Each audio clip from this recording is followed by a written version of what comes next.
In this episode of Mind Pump, we talk about fitness assessments and why they are essential for everyone. Okay, an assessment is what's going to give you your map to get to your goal. So you know where to go, where not to go, what exercises to apply, and which ones to avoid. Without a good assessment, you not only will not progress nearly as fast as you could, but your risk of injury goes through the roof. So in this episode, we talk about assessments. We talk about our favorite 3 movement assessments that address the entire body. We talk about exercises that you can do to fix your movement patterns if you can't do these assessments. By the way, because we talk a lot about specific exercises and movements in this episode, we are making sure to attach links to videos for most of these movements and exercises in our show notes, which you can get at mindpumppodcast.com. So when you go to mindpumppodcast.com,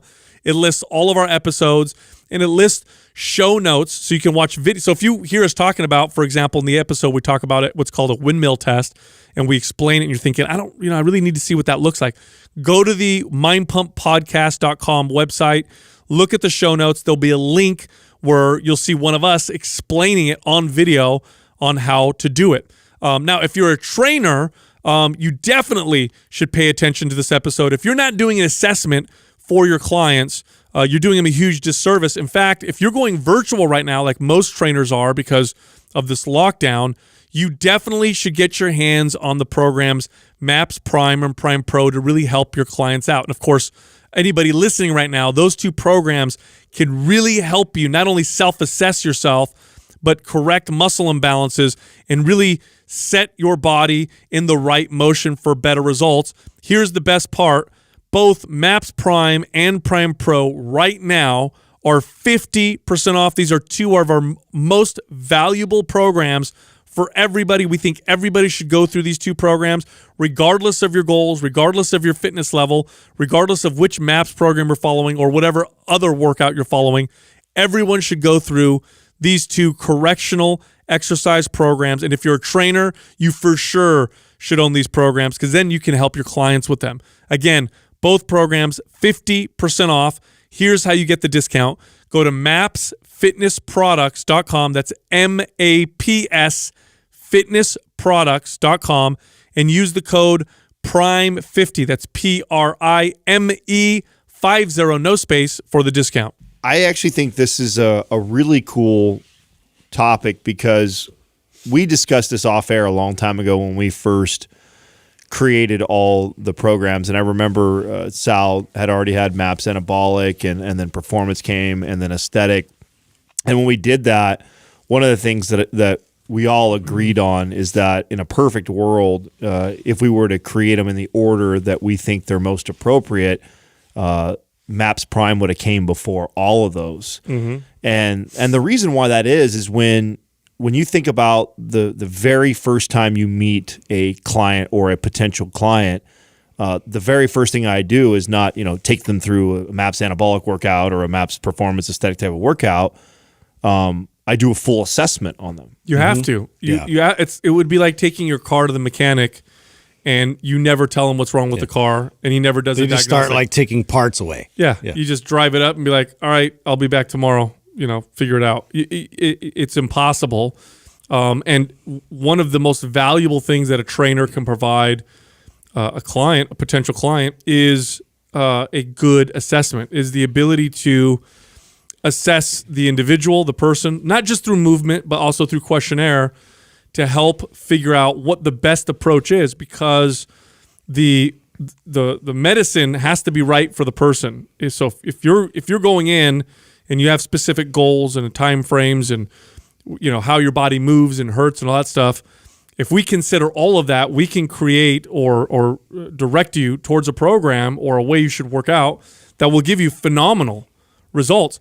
If we don't do that, we're shooting in the dark, and at absolute best, you'll get some progress. At worst, you'll hurt yourself or cause yourself to regress. Not only that, and I love that you use the car analogy of bringing it to the mechanic, because how many times do you guys remember this where, a client comes in and either one, has no idea really what their goals are, what they want to do, or two, have no clue of what they should be addressing first before they ever even consider trying to lose 30 pounds or building 15 pounds of muscle.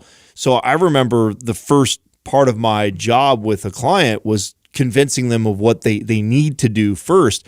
And the analogy of the car mechanic, it's like someone coming in, like someone like me who knows nothing about his car at all, and trying to tell the mechanic what to do. Like, how often did you get that? Like, how often did you get a client being like, this is what I want you to do. I don't want to do this. I want to do that. And you're like, and we're in a service-based business. So you're kind of caught in this dichotomy of, okay, what the client wants and what I know is best for them. Like, how do I... Yeah, well, I just think of it like this. Like, they come in and they want their car just faster. They want a bigger engine. They want to get, super fast and powerful. And, the mechanic sitting there will assessing the car and seeing, potential hazards, potential things that, are immediately stand out that need repair or need to be reinforced in order to then even drop in a new engine and to, soup it up more so that it's even safe on the road. Well, let's go back to what you said about goals, because I think a lot of people listening are like, I know what my goals are. You would be surprised at that you might not have a specified goal, because the vast majority of the people that I'll ask, what is your goal, when they would come to hire me as a trainer, the vast majority would say what? Lose weight. Yeah, no, or get in better shape. Right. Yeah. Yeah, I just want to get in better shape. I just want to lose weight. Well, how much? I don't know, 20, 15, 20. You need to have a specific goal and really understand the direction you want to go. What does better shape mean to you? Okay, I want to lose how much weight? I want to be how much stronger? How do I want to feel when I move? This is very, very important, because if you don't have a specific goal and you just think, I just want to, improve my shape, how you apply your workout is going to be less specific. It's going to be less effective. Well, not only that, and to Justin's point, I love that you made the point of, fixing or reinforcing, right? A lot of people come in and they just want more horsepower. Like, I think of that as like, I just want to build more muscle, right? Or I want to lose a certain amount of body fat or weight, but your body's not reinforced to handle what you want to do to it quite yet.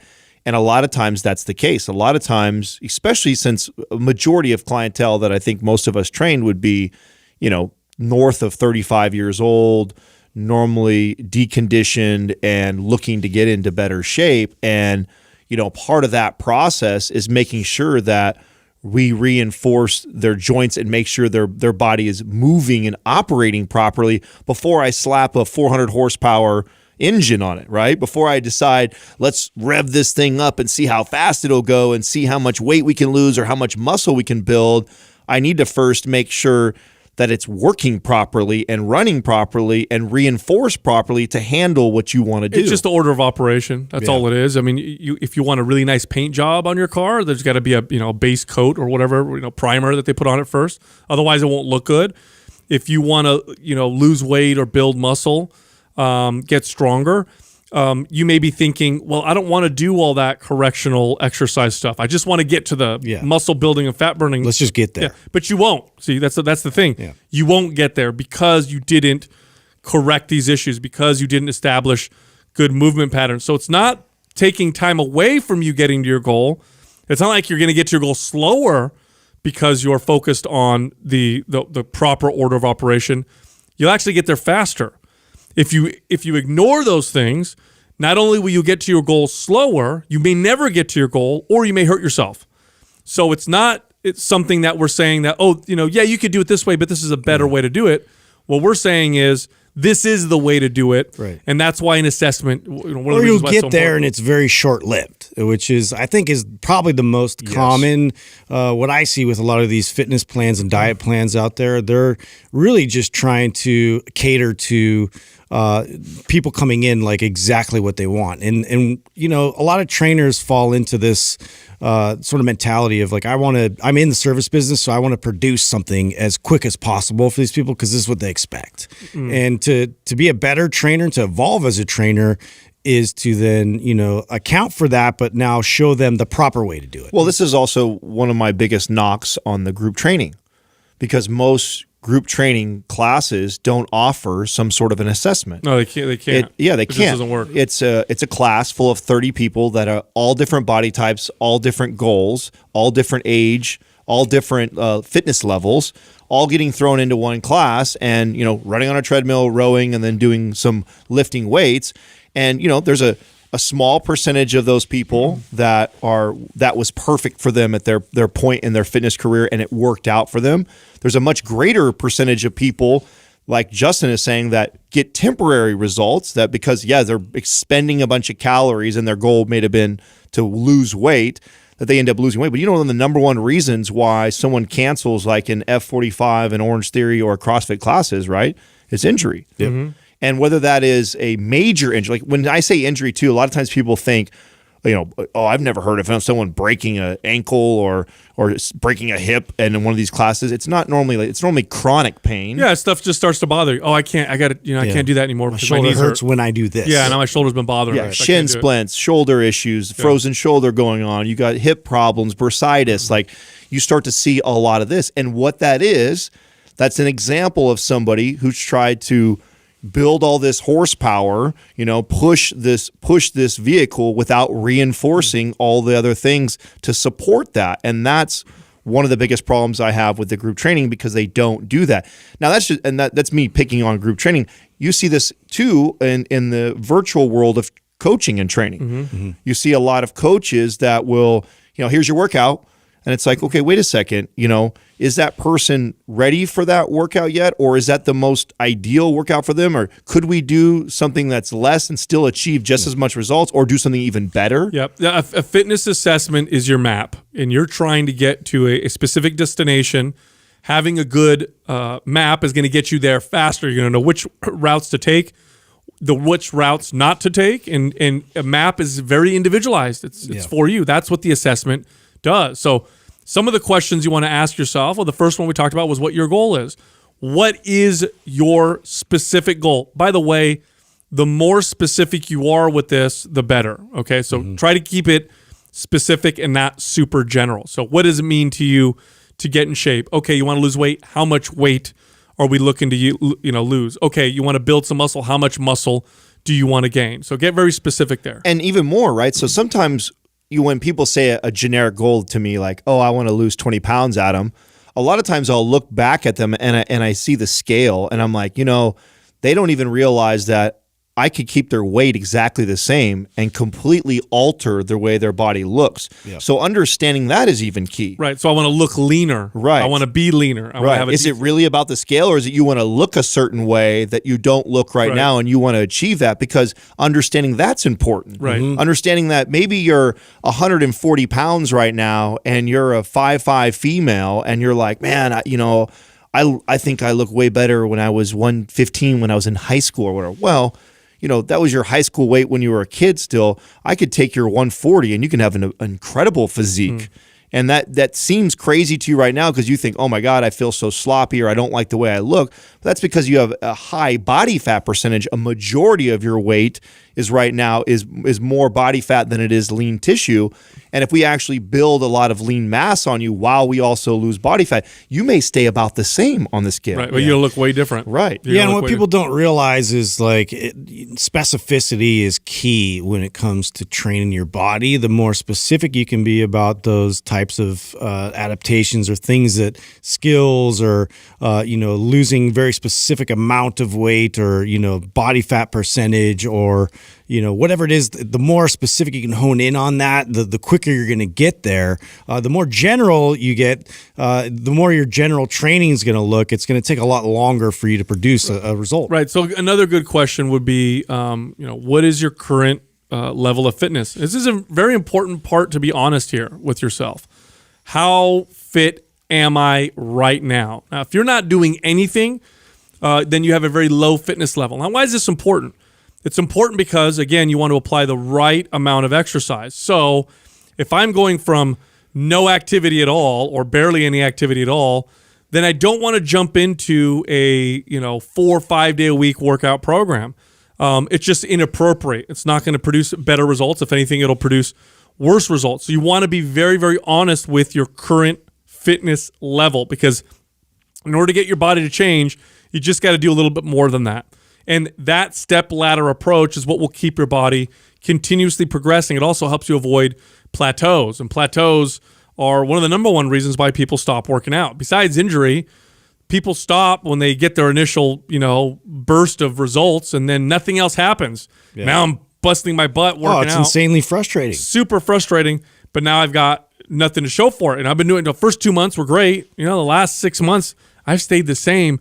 Like, I can't work out more than I've been doing. So if you want to avoid that, you want to apply the appropriate level of intensity and exercise, and that's based on your current honest fitness level. And I think what goes with fitness level really well too is also your current commitment level to how much you can train right now. You got to be real honest with yourself. Yeah, with that one. And normally I tell people whatever you honestly believe you should commit to, you should start with a little less than that even at the beginning. To your point, so we don't hit a plateau. Last thing you want to do is someone say like, okay, I can commit to 4 days a week of training.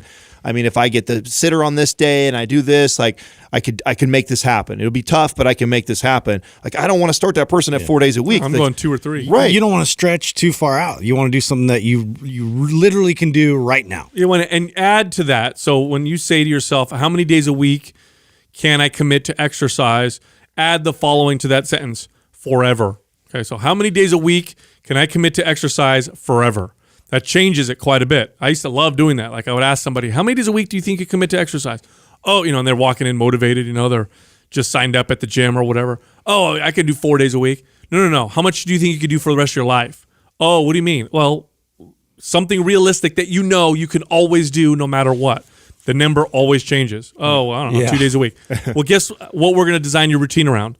2 days a week. Right. I want to design a routine around what you think you can be consistent with for the rest of your life, because a consistent program done 2 days a week for years and years and years is going to be far more effective than an inconsistent program that you do 5 days a week because you were super motivated at one point and then afterwards life hit you in the face. And to that point, it's also important to understand any sort of aches or pains or other things that you have going on, because when you build a routine that's around a generic goal, like I just want to build muscle, there's the order of exercise and okay, these are the best compound lifts to build muscle. So but then as soon as someone throws in a new variable like, oh, I have bursitis in my hips, or I have frozen shoulder, or I have low back pain, even though they still have the same goal as the person who said I want to build muscle, their programming now changes. That same person, those two same people, we both want to build 15 pounds of muscle. But this person was more specific with their goals. Well, I also have low back pain and I want to take care of that. It just got a lot more complicated. It did. And not only did it get more complicated, it also changed how I'm going to prescribe exercises. Yeah. Because I can still build that person muscle, but along the way, I'm also going to address why they have chronic pain in their low back. Now, it's important when you talk about what areas of your body hurt and that because sometimes people don't count the areas that have hurt for years. Right. I would get this all the time. Because they're used to it. Yeah. So so this is how you want to do it. So this is how I learned this through years. I'd have to change the way I'd ask questions. So in my early days of personal training, I would say, do you have any areas of pain in your body? And they'd say, no. I'd be like, cool. And I'd go to the next question. But then as I train them, I'd be like, oh, no, I can't. That hurts my shoulder. I got a bad shoulder. I remember thinking like, why didn't you tell me when I first asked you? So I started to change it. So this is what I would say. I'd say, okay, do you have any areas of pain? They'd say, no. I'd say, does your neck ever bother you? Does your shoulders ever bother you? What about when you reach behind your back? Does that ever bother? Okay, do your elbows? And I would go joint by joint by joint. With examples. You literally do have to provide those examples, because it's not one of those things that you immediately think about unless you're doing the movement currently. Yeah, so someone would say, like, no, my lower back doesn't hurt me. And then you'd say, well, what if you sit a long time on a plane? Oh, yeah, my back gets really stiff. But, that's just when I sit down for a long time. Right. Like, okay, but that's important to know. Right. That is an area of pain. So that's how you want to identify the areas of hurt on your body. It's not just the obvious ones. It's also the chronic ones where, my knees hurt when I sit down for too long, or, my shoulder does hurt if I'm, washing dishes for a little. Like, those are all things you want to pay attention to, because that will dictate your workout. That's the real value in the personal trainer. Right. The real value is in that. Anybody can Google and look up good exercises for strength building or fat loss. The real value in the personal trainer is their ability to assess your body like that and address all these nagging chronic pain that you've probably been dealing with for many years. And how many times do you guys have this too, where a client tells you that, it's because they're getting old? I mean, I was literally on I'm just this because I'm old. I'm on the phone, okay, with my uncle yesterday, who, by the way, works for the company.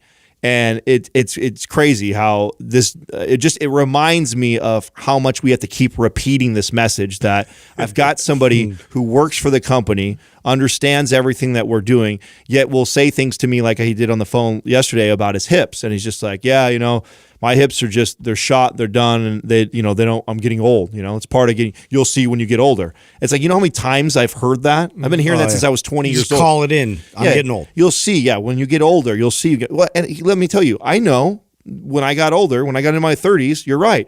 My hips got bursitis. I had low back pain, but it wasn't because I got old. It was because in my early 20s, when I thought I was invincible, I wasn't addressing any of my poor movement patterns. I wasn't going joint by joint and looking at if I had any dysfunction, if I had limited range of motion, and I wasn't addressing it. Therefore, I started to get these aches and pains in my 30s. But luckily, I'm wise enough to know that it isn't because I'm 30 or 35 or 40 that I feel that. It's because I didn't address something in my 20s because I didn't feel it then, and now I feel it. And it's not because you're old.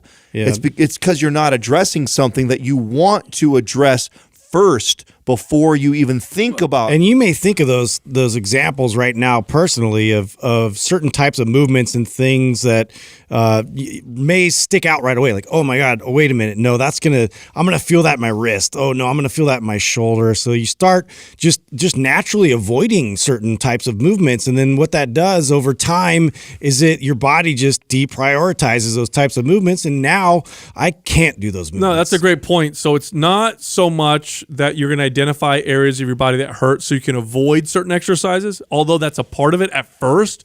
The idea is to identify those areas of pain and get them to not hurt anymore so that you can do lots of exercises. So, again, talking about the back, like, oh, my back gets a little tight when I sit for a long time.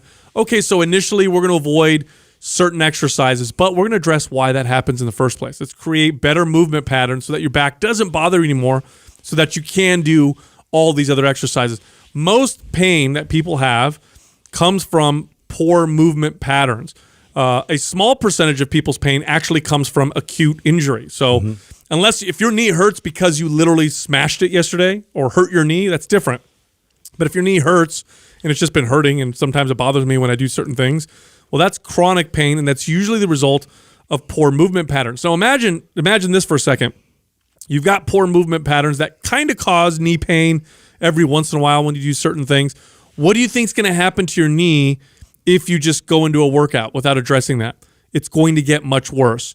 And then what ends up happening? You have to stop your workout. You can't do what you were doing before because you've exacerbated a problem because you never corrected it in the first place. And that's where most of the value comes from.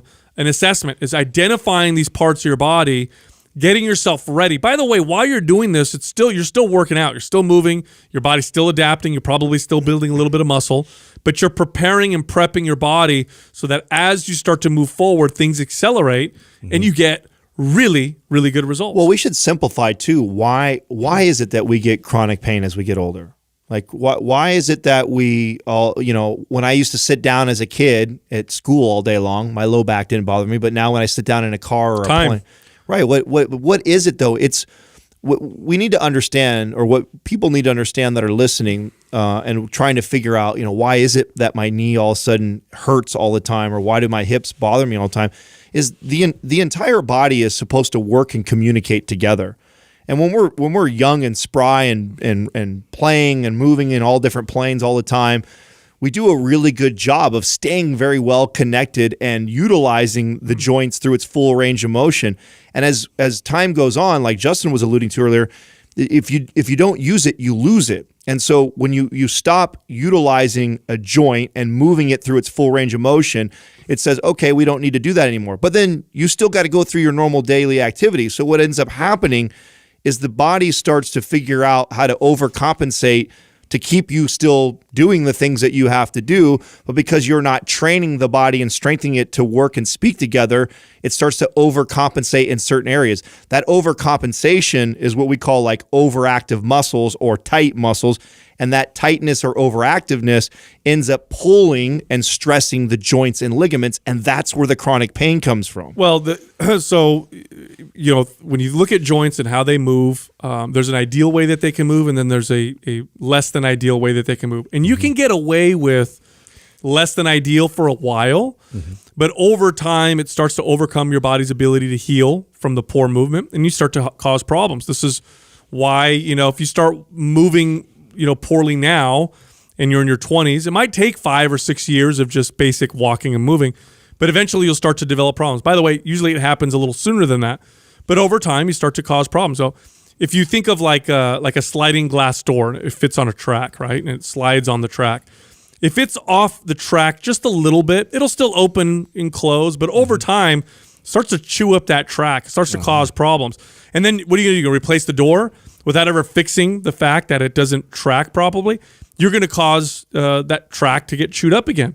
So this is what happens to the body. The body does this over time. So if you don't correct problems and set yourself up well before you get into your workouts, and you just get into your workouts, the odds that you're going to have to modify, and then eventually eliminate exercises, the odds that you may even have to stop working out are significantly higher.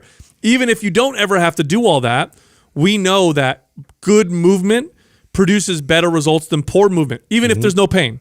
So a good squat, even if there's, a great squat is going to give you better leg gains, better strength gains, better muscle development in your quads, hamstrings, and glutes than a bad squat, even if both of them don't produce better any pain. movement. You're going to be able to recruit more muscle fibers. I mean, and that's, talk about maximizing your time and efficiency. That's what we all want out of these workouts. We want to do things as specific as possible in order to get a result that we want and not just waste our time.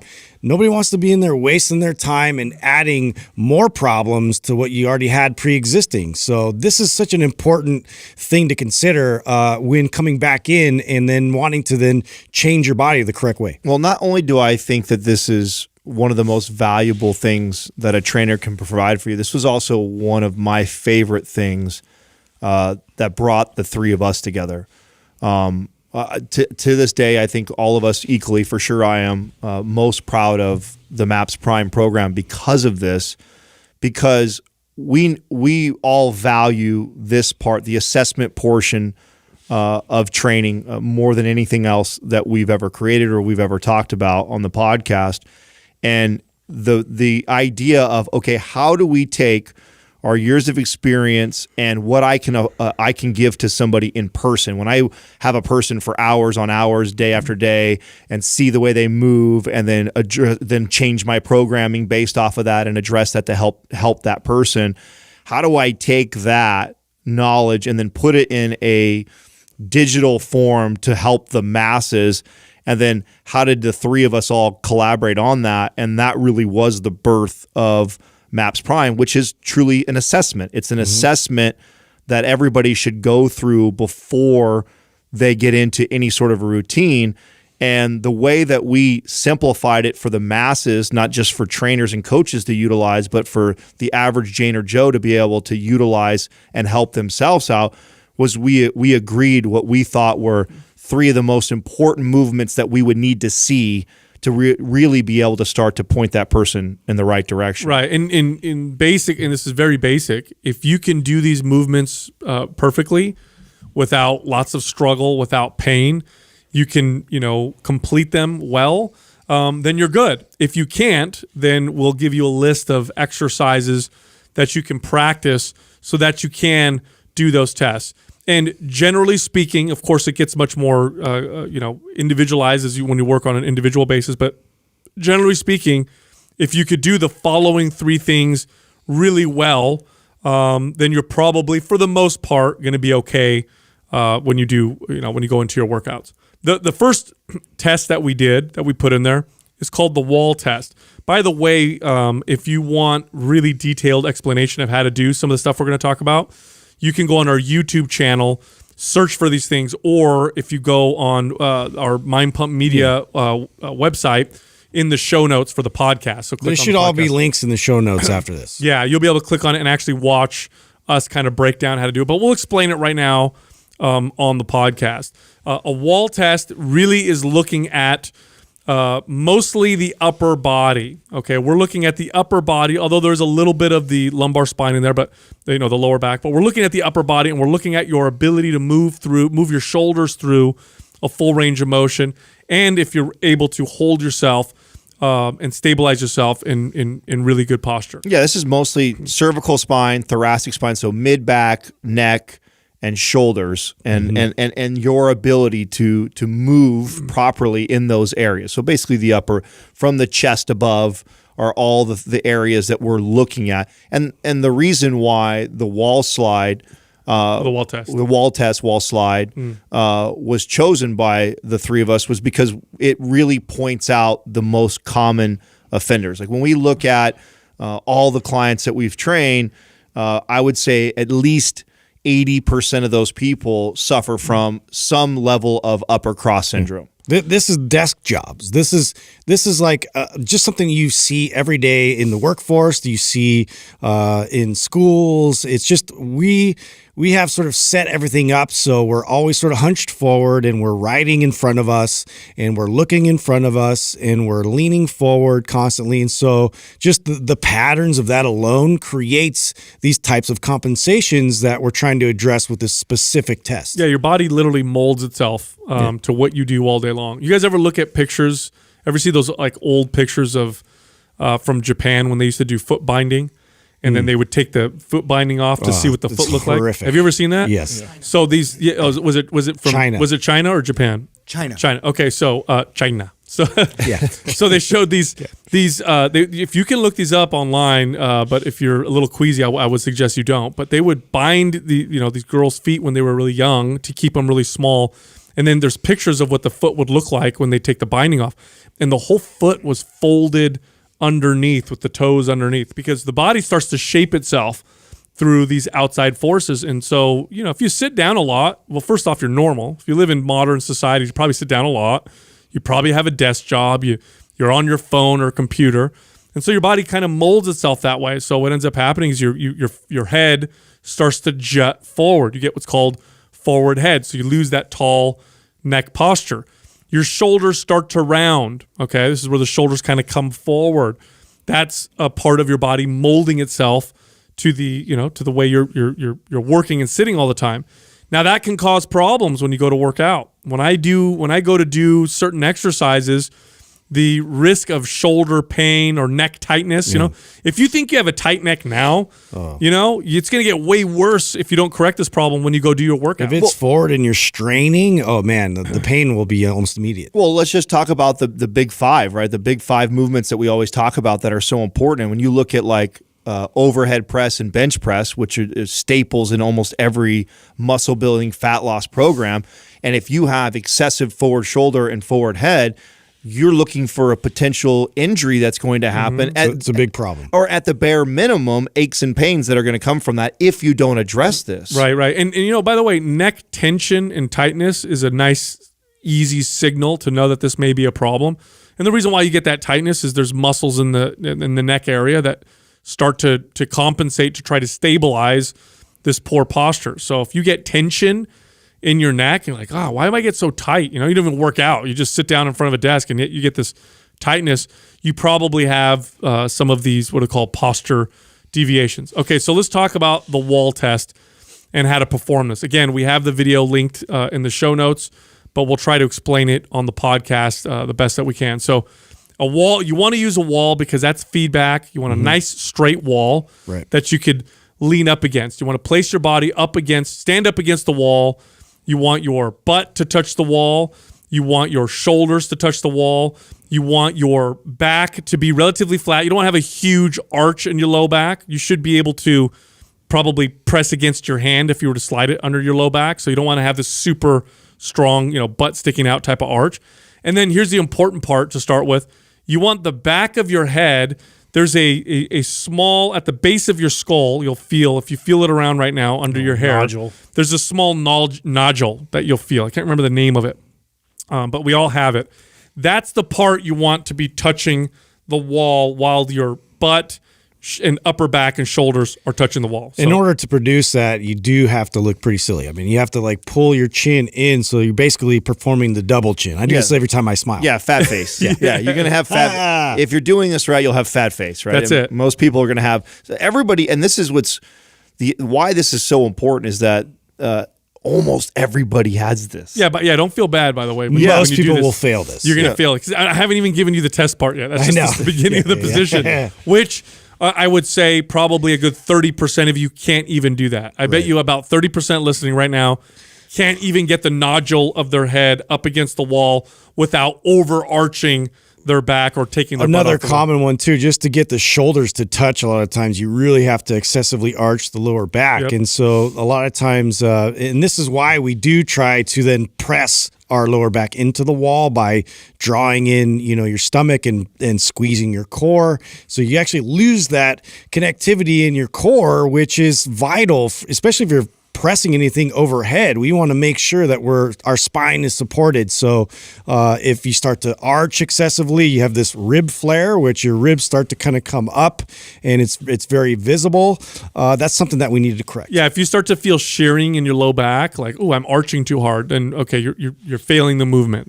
You're not able to produce this movement. Or even what Justin says, like our test in Prime, we actually take a stick. You have to hold it in position. And you actually hold the stick there. So you have to maintain core stability and the pressing of the low back while also tucking the chin. And you're right, probably 30% of the people listening right now can't even do that. Can't even keep their back flat and tuck their chin. And here's the deal. One, like Sal said, don't beat yourself up if you can't do it. A lot of people won't be able to do this, but that right there is a flag that you want to address this. And we'll give you exercises that'll be good that you should focus on if you can't do this test. Well, that's one right there in itself. Chin tucks. Oh, just the chin tuck. If you're somebody right now who that is challenging, like we haven't even got to the wall test part that Sal's going to keep going on, and it's already hard for you to flatten the back and tuck your chin against the wall. That's an exercise. Just practice that. That's an exercise. I would take, and clients that I had that were in this case, I would have them press their back flat against the wall, and then we would tuck their chin, and they would press hard with their chin tucked for 5 seconds, hold, breathe, then release. Do it again for 5 seconds, hold, release, and I do that for about 5 to 10 times. I practice. And you can regress this a little bit by kind of taking a towel or a little yoga block or something, then to kind of smash into the wall, and then slowly kind of reduce the size of what that object is until now I have the ability to bring my head all the way back. By the way, this gets so bad in middle-aged individuals that when I would train a client who was in their late 30s up to mid 40s or older, and I'd have them lay flat on the floor. Their head getting touched the ground. I would have to put towels under their head because otherwise it's like they were looking behind them because they'd lay flat and then their head was so far off the floor that in order for them to put their head back, they'd have to look way back, and it was super uncomfortable. So, I mean, if that's you've got really bad forward head, but it can get corrected. You can have. And what you have to understand why this is so important is that if you can't do simple movements like this, you're still going about your day. Your body is then overcompensating to do things. So then, like, Sal made the comment of you looking. So if you go to turn to look to the right or turn to look to the left, your body now has to kind of tweak itself to do that, to still be able to get that. You have to rotate your shoulders with you. Right, because you've now lost that mobility in your cervical spine to be able to do that. That's why this is so important. And even if it's not causing tension headaches right now or causing neck pain or shoulder pain now, it eventually will, and it won't be because you're old. It's because you didn't address it. Yeah, well, what's funny is a lot of people don't even realize how bad they feel until they correct it. Right. Yeah. And they're like, oh my, I didn't realize just how it's liberating. Heavy my head felt until I was able to fix, this posture. Okay, so back to the wall test. So you're up against the wall, the nodule of your skull up against the wall, shoulders up against the wall, your butt is up against the wall. You're not overarching, so that's nice and tight. You're not flaring your ribs. Now what you're gonna do is you're gonna take your arms and you're going to bend your elbows and place them up against the wall like you're putting your hands up, okay? Like a police officer tells you to put your hands up. But your elbows are bent, okay, at about 90 degrees. Now, you want your whole arm touching the wall. You want your elbows to touch the wall, and you want the full back of your wrist and hand to touch the wall. Now, a lot of you here aren't even going to be able to do that. You're going to get in this position, and you're going to have to like bend your wrist back just to touch the wall. Fingers can touch, but yeah, your wrists are nowhere near the wall. No, you want everything flat up against the wall while holding the original position that we talked about before. And very common in this. So this is really common. This is a challenge for me. And what you'll see a lot of times is one side worse than the other. Yeah. So sometimes somebody will be able to get their hand flat against the wall on one side, but not the other side. So that tells us that their shoulders are more rounded on the other side. This is common with somebody like my teachers a lot of times. If you're a teacher and you write on a whiteboard all the time, or you're in construction and you're using your right arm or like a hairstylist, you're using one side more and it's constantly protracted and forward in front of you. Again, like Sal was saying earlier, you start to shape the body that way. So then when I ask you to be able to retract the shoulders and pull back in that position, that side that is used to being so forward all the time struggles even more to get back there, which again is going to start to cause all kinds of other issues when you go to do a movement like a shoulder press or a bench press. Now, when you do that, you got to understand that one side's going to be firing different than the other side because you have this imbalance because of whatever it is that you do all day long. Right. So so now we're in that position, right? Arms up against the wall, elbows bent. The back of your hand is flat up against the wall. Wrist is flat up against the wall. The nodule is still in contact with the wall. Your butt is still in contact with the wall. You're not overarching. You're keeping everything tight. Now what you're going to do while maintaining all those points of contact is you're going to slide your hands all the way up, like you're going to extend your arms up above your head, everything staying in contact, and then bring them back down. Now, if you're like most people, you're going to lose some points of contact. Right. Your elbows are going to come off, like all kinds of things are going to happen. If you're like most people, you're not going to be able to do this perfectly. Something's going to come off the wall, or in order to keep everything in contact with the wall, you're like straining and struggling like crazy. Okay, those are both considered fail. Just means that you need to work on a few things. So we're going to give you some of our favorite exercises that help fix a lot of these issues. Now, one of my favorite exercises, very basic, is a row. A seated row is better for correctional purposes than other types of rows, like a bent over barbell row. It's just harder to get somebody to pull their shoulders back and have good posture when doing a bent over barbell row versus a seated row. I love bands for this correctional exercise. Rather than using a cable or using a weight, grab a resistance band, attach it around a secure object, maybe put it in your door jamb or whatever, or even put it around your feet. You could even do it just around your feet. Sit up nice and tall, brace your core, create that posture that you did with the wall test where your head was tall. You don't have to have your back up against the wall, but create that posture. Then do the row, pulling your shoulders back and down, hold that position, squeeze, let it come forward. I'm so glad that you said that, because the idea of all these tests too, and the wall test, is the wall is just there for feedback so you can understand where you're supposed to get. Like once you've practiced, and I always would tell clients that like this is, yes, an exercise and a test that I'm doing with you, but I also want you to pay attention to how your body feels when you're tucking your chin, you're pulling your shoulder blades back, and to think about that now when we get out on the weight room floor. Now when I take you into exercises and I say get into that posture, tuck your chin or sit your chest up high or pull your shoulder blades back, you're trying to remember what it felt like when you were pressing against the wall. You want to think about that. Like it's not just, and this is why exercises performed correctly are far more valuable than just flat out exercising. It's how you do the movement. Oh, it's like it's two different universes. Yeah. Doing exercises wrong is just training your body to move wrong. That's what you do. Just practicing, teaching your body, this is the wrong way to move. We're going to keep getting this stronger and stronger. So you actually create strength in the bad movement pattern. And I know we have a very wide variety of listeners out there that, some people might not even be able to get anywhere close to doing these things on the wall.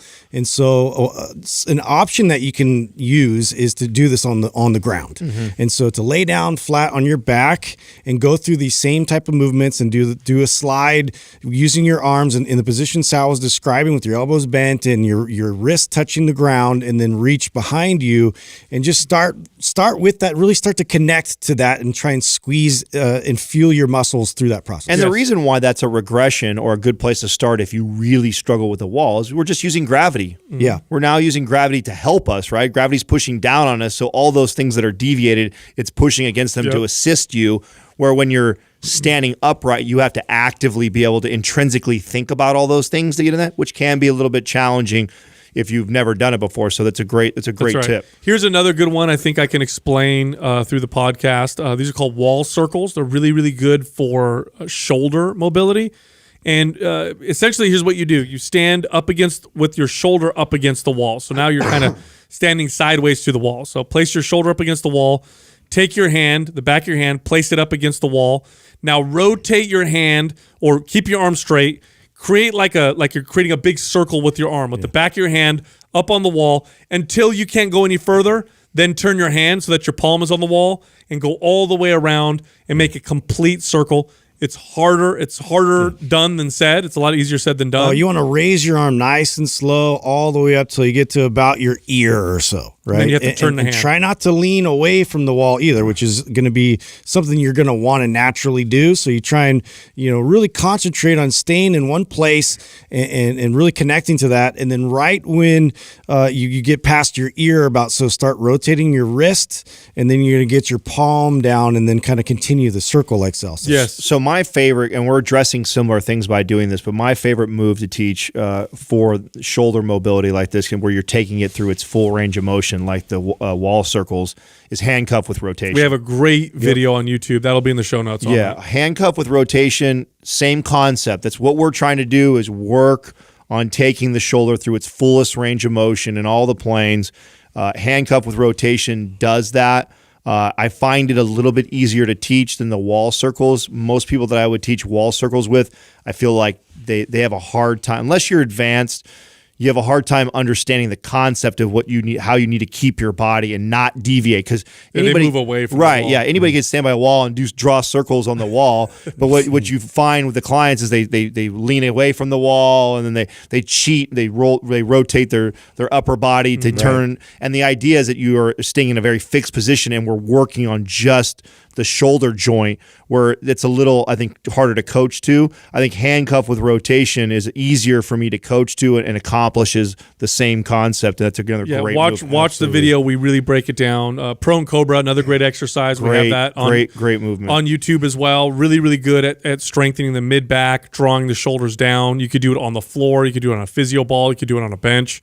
Great exercise. All right, let's move to the next test that we think is really good. This is it's called a windmill. A little bit more difficult to explain on the podcast, but essentially you're standing with your feet maybe shoulder width or slightly wider than shoulder width apart, and you want one foot slightly forward. So let's pick your left, for example. Left foot a little bit further forward than your right foot. And now what you want to do essentially is you want to reach down with your right arm totally straight, so you're touching the floor, and then reach up with your right arm straight up into the sky. So left arm is touching the floor, right arm is pointed up at the sky, and you want to create a perfect line. So yes, you are not only bent over, but you're also twisted so that your arms create a perfect line while keeping your feet planted. Way harder than it sounds. Right. So as you have the staggered stance, so one way I like to look at it is I have my toes on my right foot. If my left foot's slightly forward, my toes line up with my left ankle. And so now I'm in a staggered stance. I'm upright. I'm going to raise my arm up to my ear, and my palm is going to be facing, inside towards my ear. And then I'm going to look up at my hand. And so once I look up at my hand, now I'm going to start to slide my hips back and rotate my hand, and that's going to create that rotation in my back that we're looking for. And meanwhile, my other arm, my left arm, is going to be straight the whole time, and it's not going to come forward past my leg. It's going to stay right alongside my leg, and I'm just going to naturally kind of slide it down as my hips produce depth. So my hips slide back, which creates the opportunity for my hand to then get further down. Yeah. Now, what is this looking for? Yeah, I was going to say, what's more important to me than I think describing the movement, because Justin's got a great video on that. We have videos on all the things that we're talking about. Right. Is why we do this. Yeah. And I love the windmill, because what we're looking for is the ability for you to hinge at the hips. Okay, like you would need to do if you were to squat down or anything like this. Or deadlift. Right, or deadlift, or pick anything up, or sit on a toilet. These are functional movements, right? The ability to hinge. And then also have rotational control of the spine. Because when you do a squat, you're in a fixed position, or when you deadlift, you're in a fixed position. But in real life, and you pick up a bag of you need to rotate. Right. You pick up a bag of dog food or something that's an odd object, and you bend over, you hinge over, and you grab it. The ability to control your spine rotationally or anti-rotationally in that position is extremely important for longevity and health. And that's why this movement, this is Justin's baby that he added to this. That I remember I'll never forget when he said that I think this is important, needs to be in here. And Sal and I are both like, oh, 100%. I don't know why I didn't even think of that right away, why this should be in here, because this is another very common area that people break down and can't do. And this is where, man, you want to talk about low back pain and issues in anywhere up and down your back. A lot of times it's caused because people just don't have the ability to rotate at the spine because they lose that because we don't train that anymore, or we don't use it very much as we get older. And then when we finally do, we're weak in that area, and then we get hurt doing, and it's always something. How many times you guys heard this? Like, I never had clients get hurt because they were deadlifting 200 pounds. They were always hurt picking up the shampoo bottle, or they were hurt gardening, pulling, reaching back in the car because reaching back for the kids in the car. It's always this weird. It's not heavy. It's just they're doing something either quick and fast, and they think that their body is capable of doing it, and they haven't trained in that range of motion. It becomes unfamiliar because it's just not a part of your daily habits anymore. And so this is why it's so important to then teach the body again. Like, this is something that we need to be able to do, and to be able to do it correctly requires this type of training. So now I have to literally teach my body. I need to be able to rotate like this. I need to be able to look up with my head, and my neck needs to rotate this way. My upper back needs to be able to rotate as well, while keeping my hips going a specific direction. And all these things have to happen without any pain. Yeah. And again, the areas you're looking at with this are in the middle, lower part of the body, but you are getting a little bit of shoulder. You are looking at a little bit of shoulder mobility. So let's say you try it. By the way, all these tests that we're giving you themselves can be practiced over and over again as well. So those are exercises by themselves. Yeah. So if you can't do the wall test, if you can't do the windmill test well, one of the easiest ways to correct issues that are resulting because of your inability to do it is just to practice. Practice these movements. But besides the windmill, here's some good exercises and movements that will help you work on the areas or work on why you can't maybe do it. One of my favorites is the lizard with rotation. One of the best. I love lizard with rotation. We have a great video on this as well, but it does work on that lumbar ability to rotate. It does work a little bit on the hip hinging. Really easy to do. What I love about it also requires no equipment. You just do it at home. You could do it on your own. In fact, it's a staple for me as part of my priming or warming up. Anytime I warm up for a workout or whatever, lizard's always in there. Now, lizard with rotation, I think, is a common movement that trainers use, but I also see it done incorrectly a lot. Now, like we made the point in the last part of the assessment of remembering the windmill test, and when you were hinging and rotating to try and get your hand to the floor and reach up, where it felt limiting for you, you're trying to challenge that when you're doing a movement like the lizard with rotation. So what I mean by when I see a lot of people do this incorrectly is they get into this lizard with rotation exercise, which you get down almost like in a plank position or a runner's position, and you're pulling your shoulder through, and then you're rotating your spine and looking up. And you see people just kind of like whip through this, and that's like their warm-up. They you got to go reach control. through. Yeah. The idea is that you do it slow and controlled, and then when you get to the end ranges of motion, you kind of pause there and you challenge it, right? You intensify. You give it some isometric squeeze. Yes, you intensify it by getting the isometric squeeze and challenging the range of motion, not through dynamic whipping. It's not supposed to be fast and going back and forth. It's a new class, right? Yeah. Dynamic whipping. I mean, how often though do you see that, right? When I see a lizard with rotation done in the gym, I see people they saw a video probably of it and they're just mimicking it.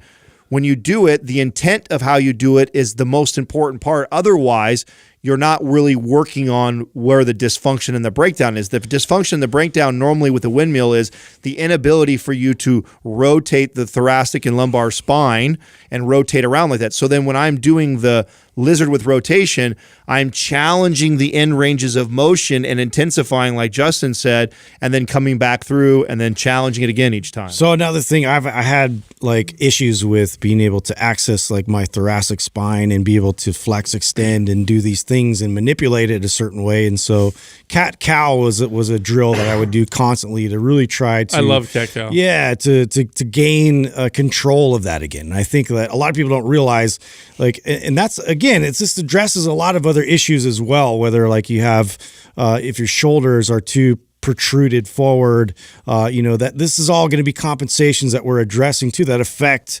your upper back and in your thoracic area that now you don't have access and movement that you should. Yeah, one of the reasons why I like cat-cow so much is almost anybody can do it. It's like one of the easiest ways you can work on some of this mobility with, like I could do this with old people who have bad mobility. I'd have them on their hands and knees on a soft surface and have them practice rounding their back and then have them practice letting it sink in and arch, and they would just go back and forth. It's something most people can do. Well, and it's really all we're doing is we're trying to regain control of your spine. Mm-hmm. And when you're doing something like cat-cow, you're like actually doing it at each vertebrae, right? You're trying to articulate that in and out or up and down in this case, which is why too I like things like bird dog, right? Bird dog is another one of those movements similar to cat-cow. Seems really basic when you see somebody doing it. All about the intent though. Right. That's I think the takeaway from this conversation today is like, I'm guilty of this as a trainer. I remember as a trainer when I first learned all this stuff, like I think I had a surface level understanding of, these are important movements I should have clients do. And I teach them and just kind of let them do it. Mm-hmm. And they're so simple that if you don't move slowly and work on the intent of it and make them challenging, you're not really doing much work, if that makes sense, mm-hmm. right? Yep. If you just get under and you do cat-cow or bird dog and you're just kind of whipping through it, or lizard with rotation, and you're just kind of whipping through the movements. You get like 10% of the benefits. Right. You'll get a very, very minimal amount of benefit. Sure, it'll help you stay at least that mobile to where you can continue to do that. So it's not bad that you're doing that. But the max benefits are going to come from like really paying attention to the detail of the movement and really trying to articulate the spine and stay in control and challenge the end ranges of motion. Not let things rotate, be able to really like keep bracing and holding things in place that need to stay in place. So all those things matter. And so if you slow down and focus in on all those little cues and things that your body just naturally kind of falls into, you stop that momentum of just letting your body control you. That's it. 2 more exercises you could look up on our channel: thread the needle and supine scorpions. I believe they're both on there. I know thread the needle is for sure. Yeah. Those are also movements that you can work on if doing a windmill you find difficult or you just can't do it perfectly. The last one, this is a staple in any assessment I've ever almost any assessment I've ever seen, because when you look at assessments that trainers and coaches do, there tends to be some variety in different versions, and they can do that because they're watching the client in person. But one always pops up because this tells you a lot about your body's mobility, and that's a squat. Mm-hmm. This is a squat test. Now, there's a couple ways you can do this. The real basic way to do it is just to try to go down in a squat and look for a few different things. But if you really want to have a little bit more detail, here's what I recommend.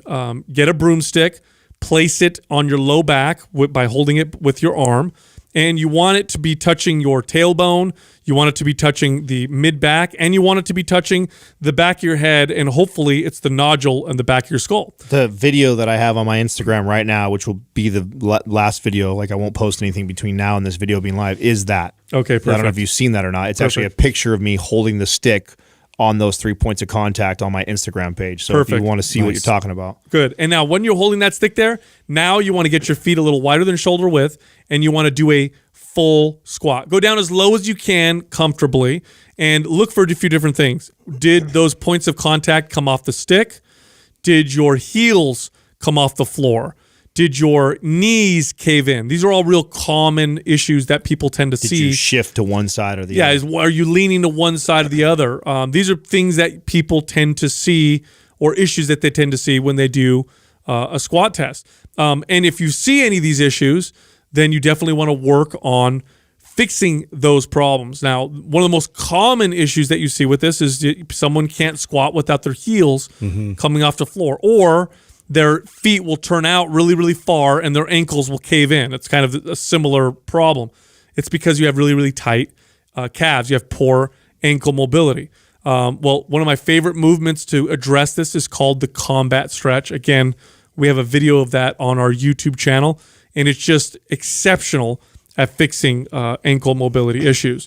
What about when your knees cave in? My knees like to cave in all the time. Well, one of the best ways to fix that, if you don't want to use any equipment or anything, is to squat slowly while pushing your knees out. If you need some feedback, you can tie something around your legs, like a rubber band or something like that.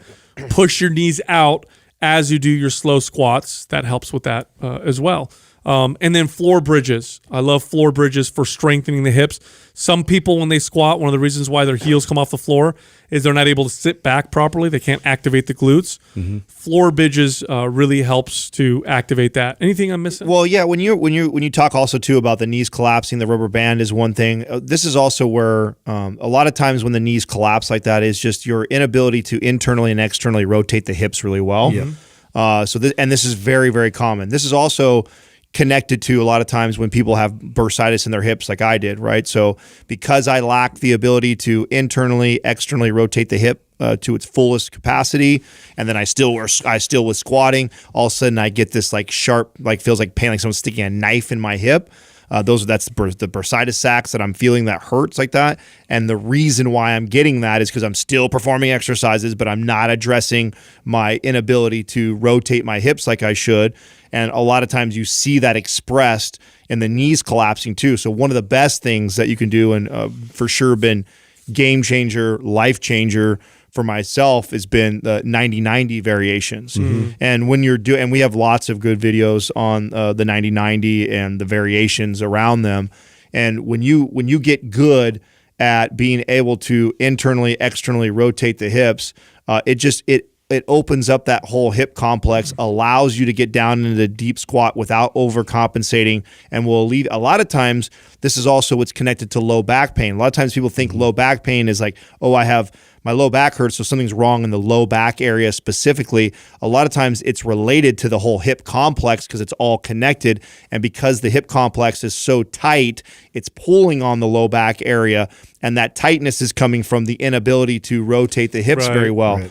So, and also being able to stabilize your spine properly throughout this entire process too. And the 90-90 it will expose that almost immediately, just sitting in that position, because now it's just about your torso standing as upright as possible and as vertical as possible while your hips are in that position, internal and external rotational position. And so to be able to then brace properly and then keep your upper body from falling to one side or the other, you're going to be able to really expose that and work on that. Right. So remember, when you do a good assessment of yourself, you ask yourself the right questions, you do some of these movements, and you can identify some of these problems. Now your workout becomes correcting those issues. That's how you start your workout. You work on, and by the way, it's a workout. You're still strengthening your body. You're still building a little bit of muscle. You're still burning some calories. And then once you go through the process of doing this, and you find that over time, wow, I can do the wall test now, and I feel relatively comfortable. Wow, I could do the windmill test, and I'm starting to feel comfortable. Wow, I can do a squat. Now you can start to progress your body into heavier and harder movements. But for the time being, a lot of your exercise should be focused on correcting a lot of these issues. Now, if you want something more specific, if you want more coaching, because I know this can be a little bit complex, although we have a lot of free videos on YouTube, and I think if you practice these tests, even just practice these tests on their own, you'll benefit greatly. You could try one of our programs, MAPS Prime and MAPS Prime Pro. A lot of people ask what's the difference between the two. MAPS Prime has the general assessments that we talked about, and it really teaches you how to get your body primed and warmed up for your workout. So what does that mean? That means let's say you fail the windmill test. Let's say the windmill test is the most difficult thing for you. Well, MAPS Prime will show you what you need to do because that's what you failed before you get into your regular workout. So let's say you're following a MAPS Anywhere, then you would do the specific MAPS Prime movements for you to get your body ready for your MAPS Anywhere workouts. That's just an example. And really, it can be any workout that you do. Now, MAPS Prime Pro, it breaks down every single joint. It's much more specific, much more correctional. You can look at the ankles, you can look at the hips, you can look at your wrists, you can look at your spine from the lumbar all the way up to your more neck, especially all that specific, stuff. yeah. All very, very correctional. And here's the cool thing about correctional exercise. It requires almost or no equipment. In fact, most of the best correctional exercise movements involve no equipment whatsoever. And here's the other key. Correctional exercises are best done very frequently. You're better off practicing them throughout the day. So rather than doing like 2 1-hour correctional exercise workouts a week, every other hour, spend 5 minutes picking one movement and practicing it.